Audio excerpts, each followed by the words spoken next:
Forbes Books presents the Startup Science Podcast with Gregory Shepard, brought to you by startupscience.io. Greg is an entrepreneur who has built and sold 12 businesses.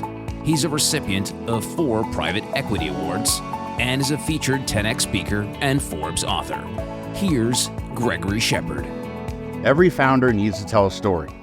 And my guest this week has been called the world's most industrious storyteller. Park Howell has over 35 years of experience growing purpose-driven brands by as much as 600%. As host of the weekly Business of the Story podcast and author of the best-selling books Brand Bewitchery and The Narrative Gym for Business, he's helped thousands of leaders amplify their impact through the power of strategic storytelling. I first met Park at a conference and thought, this guy is the bee's knees. So I'm honored to have you on the podcast, Park. Oh, Greg, thanks for having me. And I think that's the first time in my entire career I've been referred to as the bee's knees. So thank you for that. Well, you are. You're also a cool cat. Can we just dive right in? Let's do it. All right. What's the most important thing for a startup founder you get right when crafting your brand story? Yeah, the most important thing is, number one, there's 2 most important things, Greg. Number one, your story is actually not about you, but it's about your audience and where they are on their journey and how you are there to help them get what they want. And the second thing that a lot of founders, a lot of business people, the mistake they make is they tell the story about what they make versus what they make happen in the world. And I always say that, stories about outcomes always trump stories about offerings, because I hate to say it, spoiler alert, but most people actually don't care about you and your brand and your offering. They want to know what you can make happen in their life. That's a good point. It's true, right? They don't want to, nobody ever wants you to talk about yourself. They want to hear about them and how you relate to them. Absolutely. Right? And you know how it is. I mean, we've all started business. You in particular, you really can appreciate this, is you spend a lot of time and energy creating this wonderful widget, SaaS platform, coaching service, whatever it is. And we're all very proud of our work, right? But we should never lead with that in our stories, because people don't share that pride. They are more interested in okay, dude, that's fantastic, but what does it mean to me? That is such a good point. So how can early stage companies who don't have a long track record establish this credibility through storytelling? Because the part of the brand story that we were just talking about is how do you express credibility, right? How would you advise that they do that, even if they haven't had a track record of doing that? I would begin with the old Simon Sinek thing, start with why. What's your origin story? Why did you create this in the first place? What drives you beyond just making money? And let's face it, sure, founders all want to make a lot of money and get filthy rich on their product, but there's always something else that is driving them to go out and actually help people, help businesses, whatever that is. So there's nothing wrong if you don't have a major track record because you're early to the game. Then tell that story, that origin story, as to why you made this in the first place. Who is that core audience that you were going out to help? What was the major problem that you were helping them overcome? And therefore, what is your solution moving forward? And boy, there's nothing like that, because people can't argue with that origin story. There's a track record built into that origin story. And then they can appreciate where you are in this startup mode of, all right, we're just getting our feet under our feet under our legs, under ourselves. Maybe we're in it 6 months. Maybe we're in it 6 years and still struggling to find that traction. Start with that origin story. So the origin story is sort of basically your, as you said, Simon Sinek's why. Why am I doing this? It's not necessarily what am I doing it for, but why am I doing it in the first place, right? In my case, I'm trying to help founders succeed, to help with wealth inequality across marginalized groups, right? And so that is if I don't have a track record, I start with that as the roots of my why. Is that correct? That's a really great way of thinking about it, Greg. In my case, with the business of story, I'd been in the advertising, branding, marketing world for 30 years. And I can't tell you how many times I would sit through these horrendous meetings and PowerPoint presentations and feel, Greg, like I was completely wasting my time and burning all of these brain cells trying to understand what in the hell this business person, this leader was trying to tell us.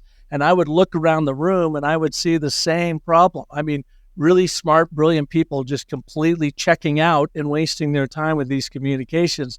And it seemed like it just kept getting progressively worse.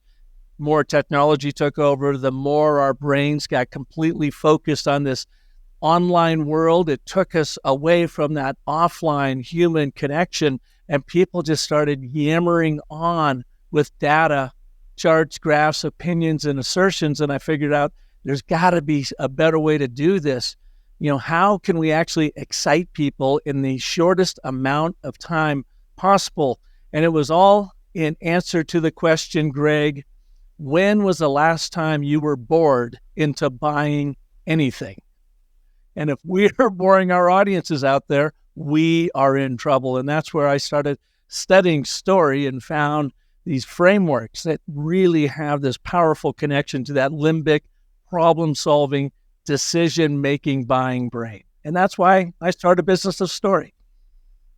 Yeah. So if you don't have a track record, basically tell them what flips your pancakes. Yeah. Right.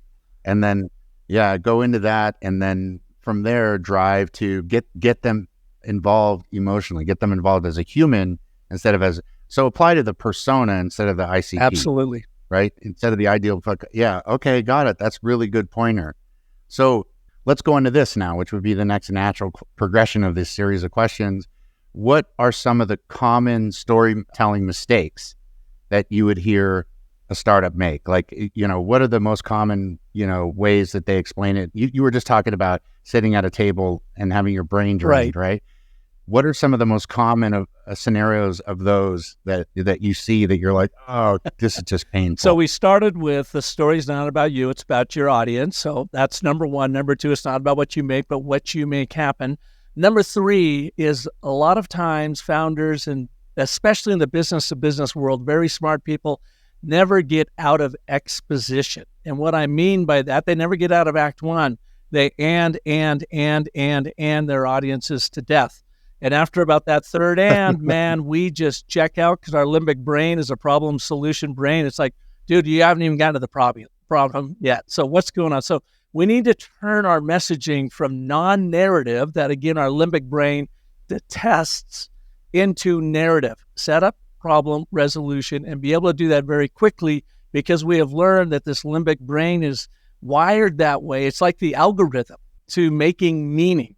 If you and me in exposition and never get to your point, then there's no meaning involved and it will check out. So that's the next real big thing. Ask yourself whenever you're giving a presentation, are you anding your audience to death without a setup, problem, resolution that truly makes your communication narrative informed? I mean, it's interesting. I was talking to a neuroscience, right? I was looking at a deal the other day, an investment deal, and the guy was a neuroscientist. And he was talking about this, and he said, he used some analogies that I thought were really, really fitting. And I'm just going to ask you if you think that you agree. He says, when you walk outside of a grocery store and you see somebody with a clipboard, your immediate reaction, whether they're giving you something or asking you to vote on something or buy some whatever, your immediate reaction is no, immediately. Because your brain is trained to say no, because your brain is a gatekeeper. And it usually thinks, well, if I've seen it before, I don't want to see it again. And the answer is no. So the trick is try to get past the gatekeeper and get to the back of the brain where all the logic actually, where the questions and the answers and the logic actually takes place. So what you're saying is, if I understand you correctly, is that the worst way to get yourself in that is to get trapped up with the gatekeeper by saying something they don't care about, and the brain is simply just going, no, I don't care. They're just talking about themselves, or and this is impossible, confusing, whatever the thing is that turns off the front of the brain, and do a straightforward V line to the back of the brain by tricking the front of the brain that it hasn't heard it before, or that it cares because it's more emotional than it is abstract in business. Is that yeah? And the way I boil it down, Greg, is this, and I'm no neuroscientist by any stretch, but I have read and consumed so much information on this that our brain basically has one function, and that is the survival of our being. Everything else is gravy. It's like, okay, what's happening right now? Like that window over your shoulder right there, if some big dude came and knocked on that window, your brain would go in over mode. You would completely forget about me in this conversation. You would look over your shoulder. You would wonder, is this a fight or flight or freeze situation? What do I have to do to protect my being? That's what your subconscious limbic brain is doing. Then you notice, it's totally. your pal Joe who helps you do the show, and he's dressed up as a clown to surprise you for your birthday. All of a sudden now the world is wonderful and you're having a great time. Well, we have to understand that we as communicators are hitting that negativity biased brain first and foremost. It's going to look at us and say, is this a flight, fight, or freeze situation, or is there actually an opportunity here? That's why that setup problem resolution dynamic tickles the back of that brain. Jonathan Haidt, one of America's foremost social psychologist, said, and I love this line so much, he goes, our brains are story processors, not logic processors. We have to understand the impact first of that data, of that software, of that offering, and then we level it up into that logic, frontal cortex brain. But we buy with that emotion first. So that's what we're trying to do, is get to that back of that limbic brain, hook it emotionally, and then level it up into the logic. So it's almost like a hack, right? It's almost like a cognitive bias hack, right? To get past the naysayer and get back to the part that's like, okay, this is something I can actually think about. It absolutely is. And you know what? Your audience doesn't even know this is going on because it's happening in their subconscious. You want to open a story loop by inviting them in with a statement of agreement. Here's what we want to have happen in our life, but we're not currently having that happen because of these major obstacles we need to overcome. Therefore, here's the way forward. In founders in the startup world, this is a marvelous little messaging tool called the and, but, therefore, that enables them to use this algorithm, a story of setup, problem, resolution, using just these three basic words, and, but, therefore. That's how you first hook that brain, get it leaning in. And, Greg, you may have experienced that during my presentation at the Ace Tech conference. I used the ABT throughout that whole thing because all I was trying to do is get all of those startup leaders leaning in, and then I could dole out the information first using an anecdote to make my business point, then backing that up with the numbers to prove it to the logic brain. But always start with the heart, the head will follow. So this leads me to this. Okay, so everybody's guilty of doing and, right? Everybody wants to tell their vision, and there's so much to a vision when you're the person that came up with it, right? And you're sitting there, oh, it's this and this. You sound like an infomercial, and it does this and that, and that's not all it does. This, right? How does somebody get around that trap? How does somebody talk about their vision and not fall into the and? How do you frame a vision as an ABT? Well, let's give your audience an example, Greg, and let's use you. Can I put you on the spot here? Yeah, totally, 100%. All right, let's talk about this show right here, or start. Let's talk specifically about this show and your audience. I would like you to identify who is your number one audience that you are trying to reach with this show, and be as specific as you possibly can. Early stage founders, so pre-A round founders. What do they want relative to the content from this show? They want an experience that comes out of coffee top type conversations. Okay. Right. So let's just sitting down chatting about the business of story and how to use your framework, and kind of like as if they're listening as a fly on the wall.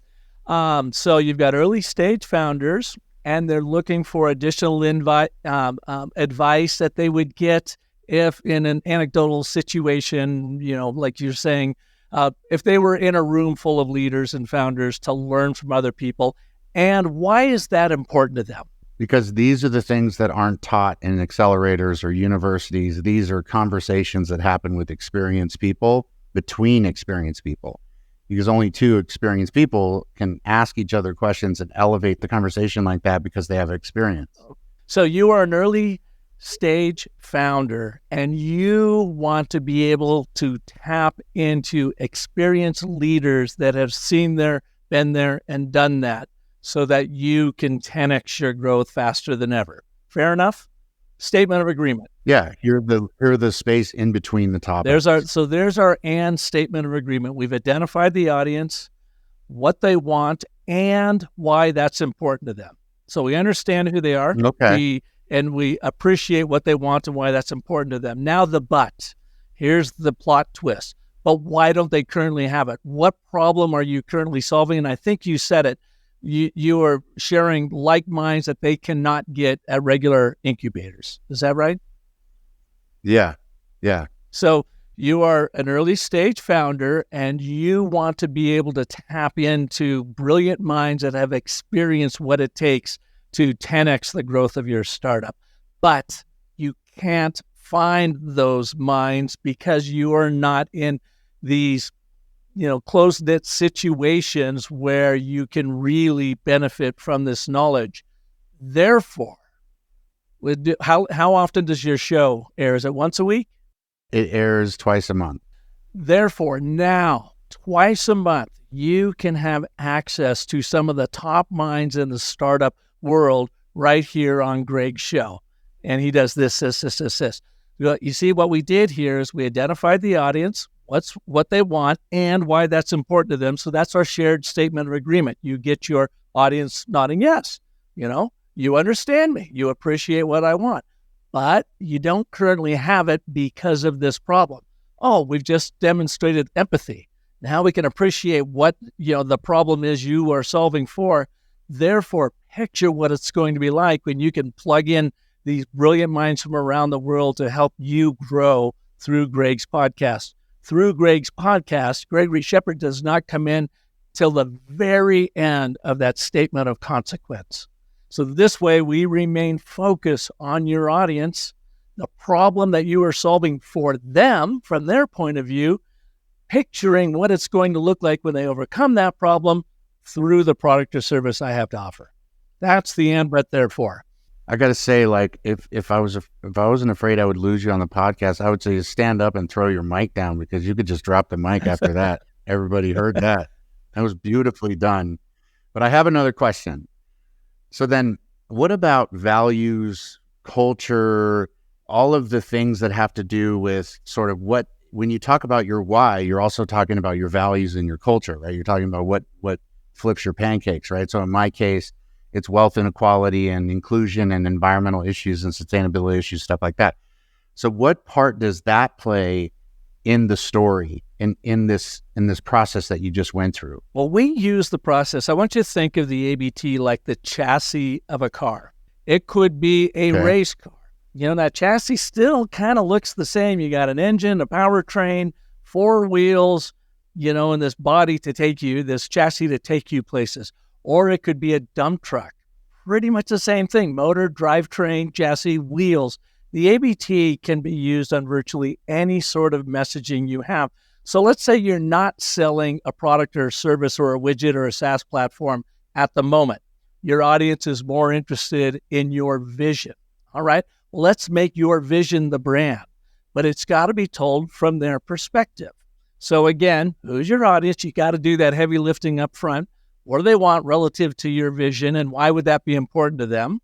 But why don't they have that? And therefore, how is your vision the way forward in order to help them get that? So you could use this ABT. It is literally a narrative framework that you could use virtually in all of your communications. It's not always a story in and of itself in that it doesn't necessarily have a time stamp, a location stamp, a central character, but it uses the 3 forces of story of agreement, contradiction, and consequence that, again, that limbic problem-solving buying brain loves. So if you are now up there and you've shared your vision, now you want to talk about the mission you're on, then again, assemble that message using the ABT. And then what I love to do is say, all right, after you've done that, after you've set the stage with your ABT, sprinkle in some personal anecdotes or some customer anecdotes.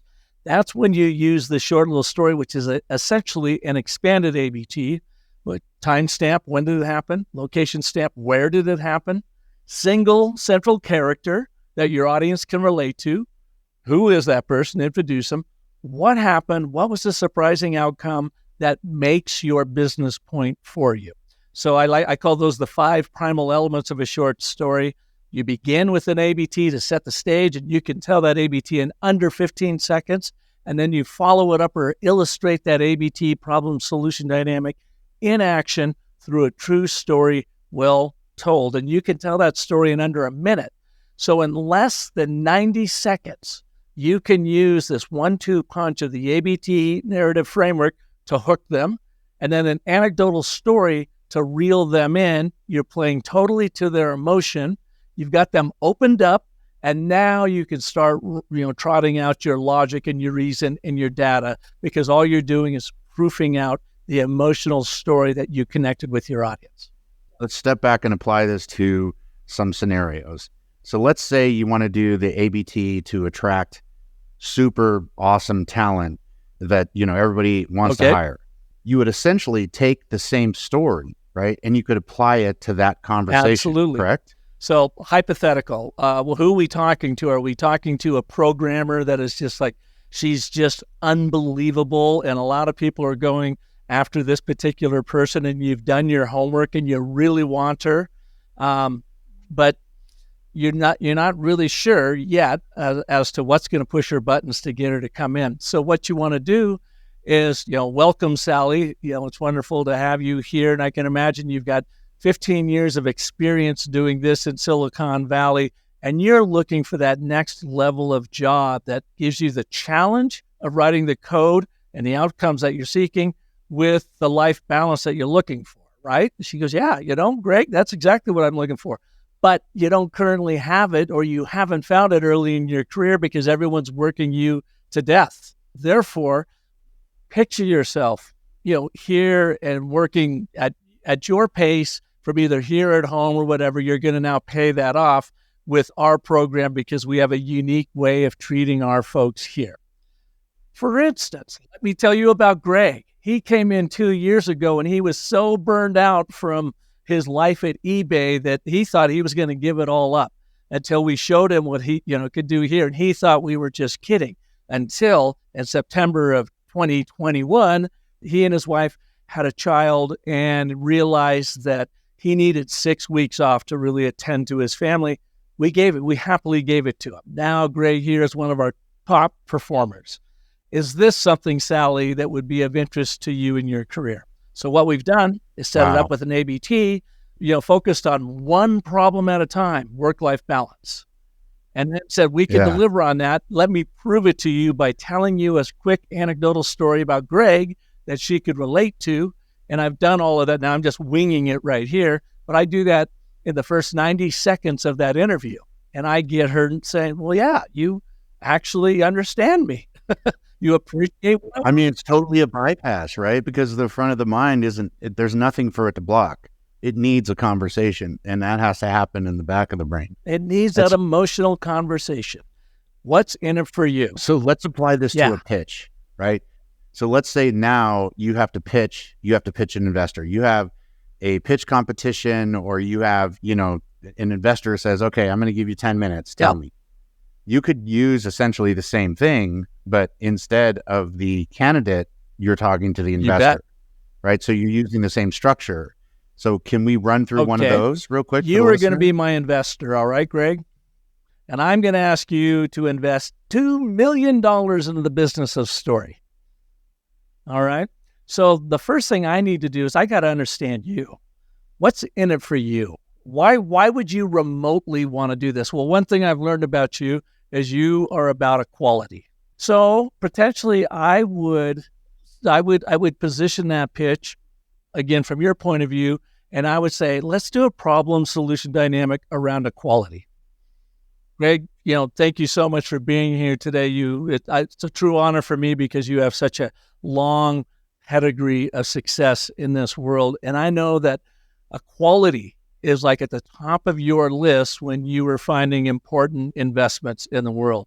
But it is so hard in this day and age to find that kind of equality across the board because everybody seems to be in it for the money. And we live in such a divided world that it's hard to vet, the proper investment for your portfolio. Therefore, I want you to picture the power of story in all of our customers' lives and how it creates understanding and empathy in the world to buoy the very equality that you want to see in your portfolios. Greg, I can show you over the past 10 years, from major iconic brands to individual leaders, how our product service offering and the 3 narrative frameworks we teach creates that understanding in people, even in the most divisive of circumstances, to find that common ground and build equality across the board. For instance, let me tell you about Shirley, and then I'm just vamping now, but then I would tell you about a story and I would show it to you in action. Now, I would have completely boiled down that ABT because I was just winging it there.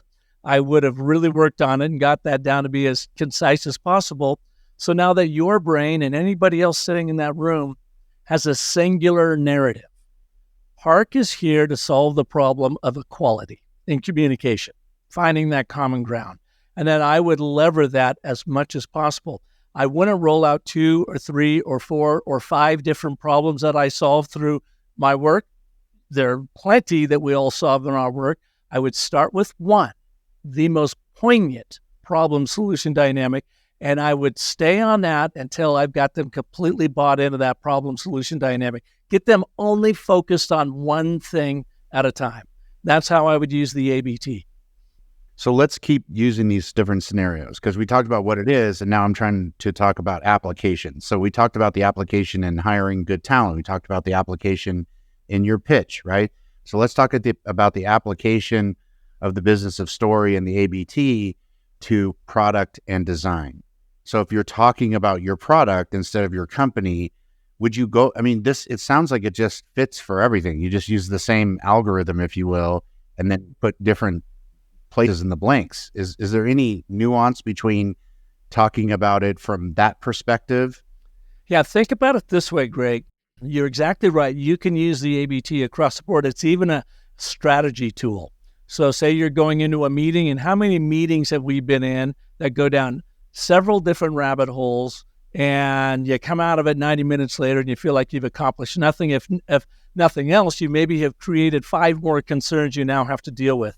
You use the ABT to set the agenda for that meeting. All right, we're coming in to solve one problem and one problem only. We may have 3 or 4 fires we have to put out in this meeting, but they all level up to what? What do they trend towards that one problem solution dynamic? Then you start that meeting with the ABT. Ladies and gentlemen, we are here because we've got version 4 of our SaaS platform rolling out in 2 months, and we are extraordinarily excited about the new features in it. But we have 3 major bugs that still need to be fixed. Therefore, in the next hour, we are going to determine what we need to do with our coding team to be able to do this and this. So we got bug fixing. We got the excitement of version 4 coming out, but we got a bug we got to fix, or in this case, 3 bugs. We'll just call it bug fixing. And now what is our way forward? When anybody in that meeting gets off track, you just pull them back into your ABT. Nope, we're not here to talk about that. We are here to talk about fixing these bugs. So that's just one example of how you can use the ABT as a strategy tool. It's also an amazing story listening tool. And I'm sure you've been there like we all have, where someone comes in and they vent, they're so frustrated, something's gone completely sideways in their life, in their career, in their project, and they just come in and vomit on you, right? You spend like 10 minutes and you go, or they're just vetting. Or maybe it's a customer doing that. And you're going, At the end of that, you filter it through your ABT mechanism and you say, okay, right, Greg, what I heard you say, you want this, and it's important because of this, but this is the thing that's standing in your way, causing unbelievable frustration. Therefore, what we really need to focus in on is doing something this or curing for this. And then 3 things happen when you do that well. Number 1, they'll go, oh my God, you actually said that better than I did. Which leads to number 2, you actually listened to me. There's nothing that builds trust faster than listening. And then number 3 that sometimes happens, not always, but when it does, it's like the most important outcome because you've already established that trust. They said, you said that so well, Greg, that I forgot to tell you one other thing. And it's always that one other thing that's the real problem. Everything else has just been symptoms leading up to that. So the ABT is a fabulous problem solution listening device once you really get it down.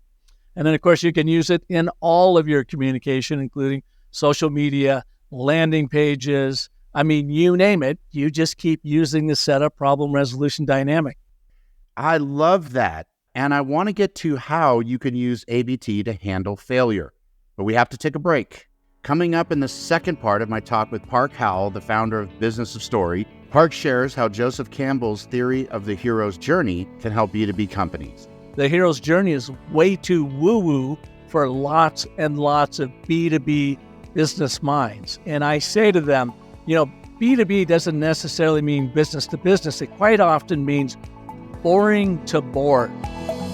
The Startup Science Podcast with Gregory Shepard is brought to you by startupscience.io. Founders can log on to startupscience.io and use code FORBES to get free access.